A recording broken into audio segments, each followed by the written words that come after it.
Assalamualaikum warahmatullahi wabarakatuh. Sebelumnya, perkenalkan nama saya Ainun Jaria dengan NIM C1N021017 Prodi Ilmu Kelautan. Di sini saya akan memberikan sedikit penjelasan mengenai Pancasila sebagai nilai luhur bangsa Indonesia. Pasti banyak yang bertanya, apa sih yang dimaksud dengan Pancasila sebagai perjanjian luhur bangsa Indonesia? Yaitu konsep dasar strategi memahami ideologi Pancasila dan karakter bangsa karya Hamid Darmadi.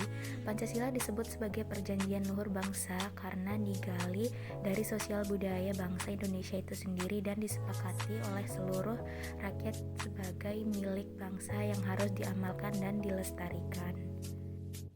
Pada saat bangsa Indonesia bangkit untuk hidup sendiri sebagai bangsa yang merdeka, bangsa Indonesia telah sepakat untuk menjadikan Pancasila sebagai dasar negara.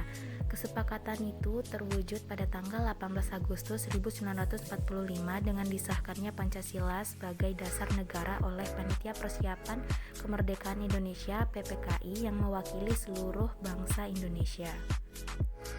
Dilihat dari sejarah sebelumnya, bangsa Indonesia mempunyai 3 fase sumpah perjanjian luhur yang diawali. 1. Fase zaman kerajaan. Pada masa kerajaan Majapahit yang mempunyai patih bernama Gajah Mada, bersumpah janji, sebelum dapat mempersatukan Nusantara tidak akan memakan buah maja. Kedua, fase zaman pergerakan kemerdekaan. Pada masa pergerakan kemerdekaan, seluruh pemuda-pemudi bersumpah janji yang dikenal sebagai Sumpah Pemuda. Ketiga, fase kemerdekaan.